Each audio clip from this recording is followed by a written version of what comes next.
So the last time that I recorded an episode about interns, my computer was spitting fire when I tried to turn it on. I'm not even exaggerating. It literally shot fire out of the back of it when I turned on the power strip. Now, that didn't happen with this episode, so I don't know if this one's going to be nearly as jaw-dropping or cool, but I do think that this episode could totally make a difference in the success that you have with your intern. Yeah, because hiring an intern is only half the battle. You actually have to train them and manage them in order to get any great work out of them. And because interns are seeking an experience, an entry-level experience at that, you have a big responsibility to help them have an experience that builds their career and teaches them how to be great employees. We have had many interns over the last 17 years at MayeCreate. Some of them have been terrible, absolutely terrible. And others have been amazing. They have gone on to be staff members, and one of them actually still works for us to this day, and she has been with us for, I can't even remember, 7 years? She was amazing. So what I'm saying is they're good, they're bad, they're everything in between, and the only thing that you can really manage is how you manage them. That's the thing that you can control. So I'm gonna give you 10 intern management tips from my former interns. They actually wrote all these tips for me so I could share them with you. Let's get to business. You're on a mission, and you just need more people to know about it. And whether you're brand new to marketing or a seasoned pro, we are all looking for answers to make marketing decisions with purpose. I'm Monica Pitts, a techie, crafty business owner, mom, and aerial dancer who solves communication challenges through technology.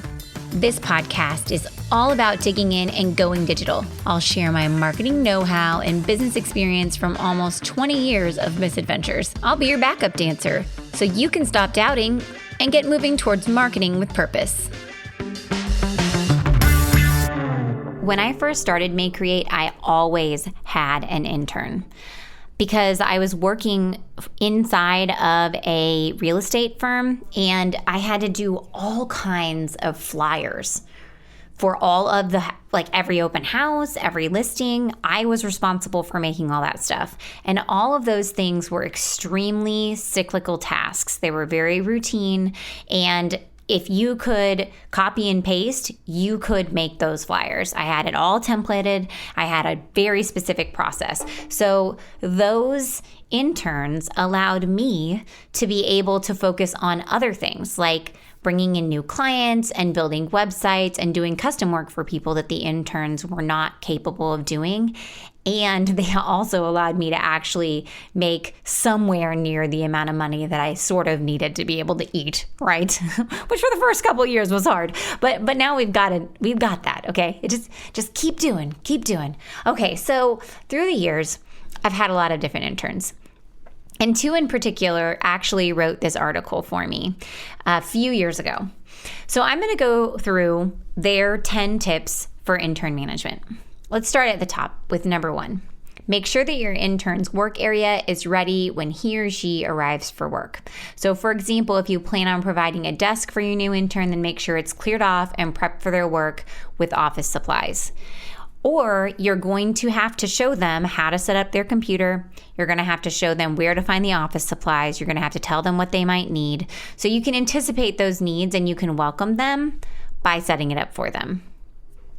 Second, list out intern tasks and responsibilities. This is very important. They have to know what they're going to do at their job. You can't hire an intern in to be your new CFM, like chief financial marketer? No, that doesn't even make any sense. Those letters don't make sense, Monica. Okay, chief marketing officer, CMO. You can't hire them in to do that because they don't know how to do that yet. They're an intern. They are starting in their career. You're giving them work experience. They are not ready to lead your whole team yet. So they need to have a very specific list of responsibilities so they know what their job is. So tasks and responsibilities might include filing or beta testing, social media maintenance, blog writing, analyzing and compiling data, researching, whatever you want them to do. But make sure it is very clear. At the beginning, I had a sheet of paper that I made a to-do list for every day for my interns with little boxes next to them, and they colored them in and handed them in at the end of the day. And that's how I managed my interns back in the day. Okay, so number 3 is create process documents or training videos to clearly explain the tasks at hand, because this will make your onboarding go so much faster. And I cannot emphasize enough, if you are a very busy person, if you barely have any white space in your day, hiring an intern could potentially take every last inch of white space that you have available. And at the end of the day, you might actually be more worn out than if you just did it yourself. So make sure that you do have your processes documented. I always go through the processes with them at least once. I answer their questions at least once, if not twice or 3 times. And then when they ask me that 4th, 5th, 6th, 10th time, I look at them and I say, go back to the process document because it's in there. Do that for yourself. It will make you so much happier. And then they're actually learning. They're learning how to work on their own and how to find answers to the challenges that they're facing, which is amazing. You're giving them a great experience by momming them. Okay, so number 4 is have interns set goals and share expectations of what he or she wants to gain from the internship, and then set your goals and share expectations for the interns. If you understand what they really want to get out of the internship, then you can make sure that you provide that for them. And you could even have them tell you these before you hire them, so that way their goals can be sure to be in line with your goals. And then always revisit them upon hiring them. So for example, if your intern's goal is to establish an online presence for a social media account, then you can share with them right off that that's what they're going to be doing, and make sure that if that opportunity arises, you can hand it to them. And yeah. Okay, so then number 5 is make sure that your new hires understand the office environment and everyone's roles. So I like to give them the assignment that they go around the office, they meet everybody, and they understand what everyone does within reason. So think about introducing them to the people that they're going to interface with that are available to answer their questions. When you have a big staff, it's hard to know who to go to ask what. And if you're not around, they need to know who to go to next. So having them make an org chart and understanding everybody's responsibilities and how their responsibilities might actually impact another person's work is awesome to do. Okay. So number 6 is check in early and often. Even maybe micromanage a bit more than a normal employee at first, because remember that this intern is settling into the workplace. Remember what I said earlier, this is a new work experience for them. In our podcast, Hiring a Marketing Intern, we talked through what they do really well, what they don't do very well, and where to find them. And one of the things that I really emphasized is that if you don't want to manage this person, don't hire this person. You will have to give them a very clear process to do their job up front in order for them to be successful, and everybody wants to be successful. So walk them through their responsibilities. That way they know exactly what you're going to expect of them, and make sure that you review the things that they've done after they do them.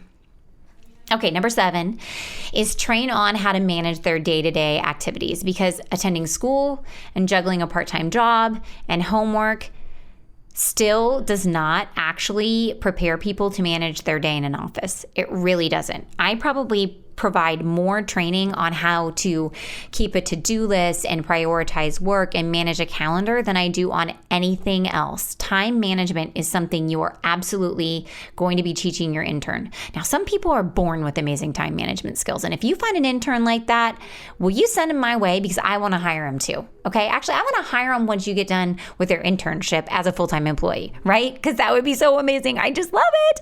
Oh, I love people that can manage their time. I oftentimes provide our interns with a desk calendar or a an appointment book where they can write out all of their tasks, and then I show them specifically how to mark them off when they're complete, tell them what the next step are, and move it to the next day. Some of our interns manage their day-to-day to-do lists online with a service called Milanote. I really like that one too, but show them how you want them to do it. All right, so number 8 is anticipate a learning curve. Point out the things your intern does well and areas for improvement.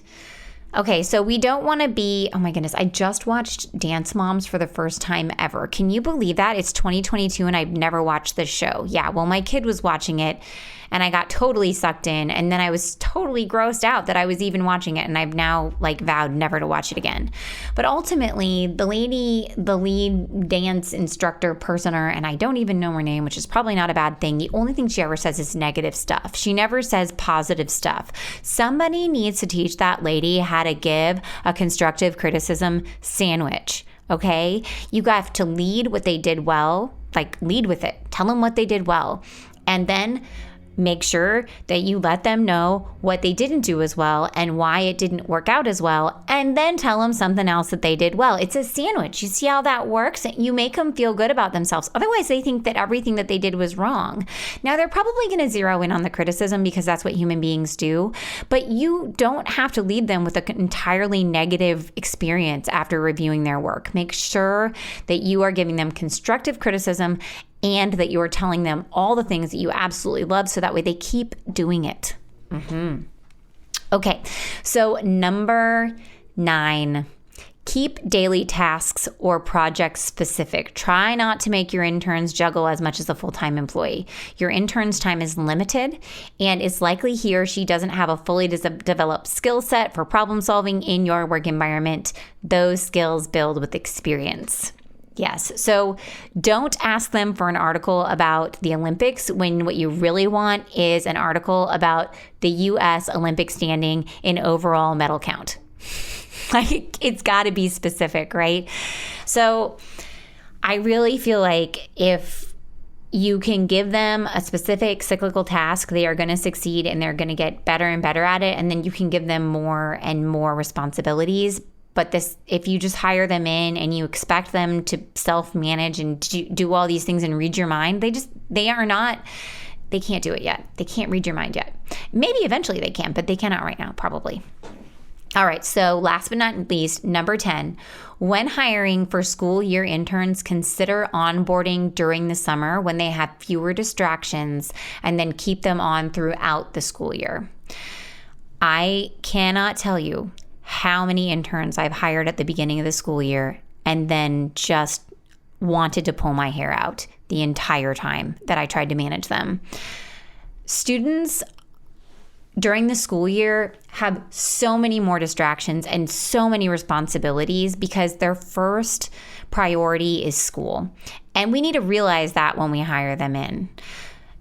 If you are expecting them to learn all the processes and tasks that they are going to do in their internship at the same time where they're starting all new classes, they may have moved into a new apartment, there's all these beginning of school parties and activities that they're going to, it is not easy. They are absolutely distracted, and maybe you can find one that isn't. And I understand that sometimes, the perfect opportunity isn't there. There isn't somebody that you can hire during the summer.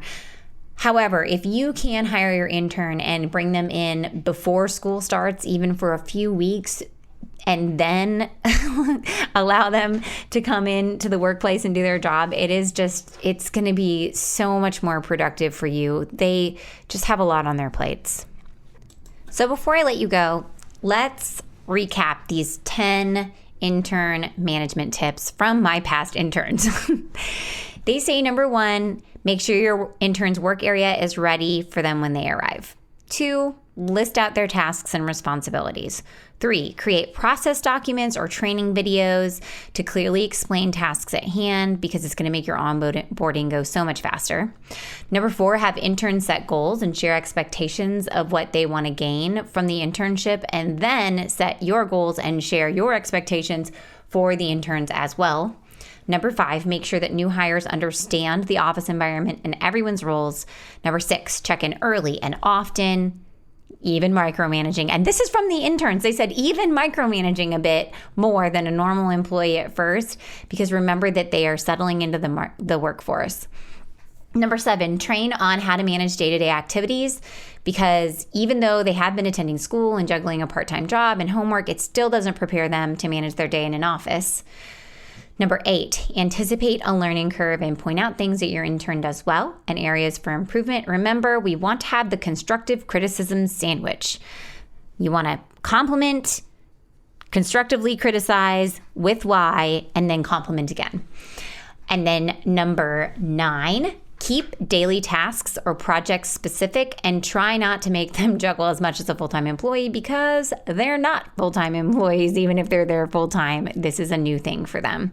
And then number 10 is when hiring for school year interns, consider onboarding them during the summer because they have fewer distractions, and then you can keep them throughout the school year and they can be a very valuable member of your time.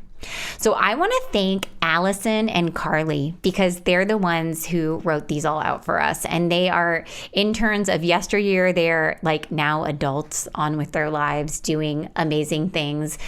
And their insight into this topic is awesome.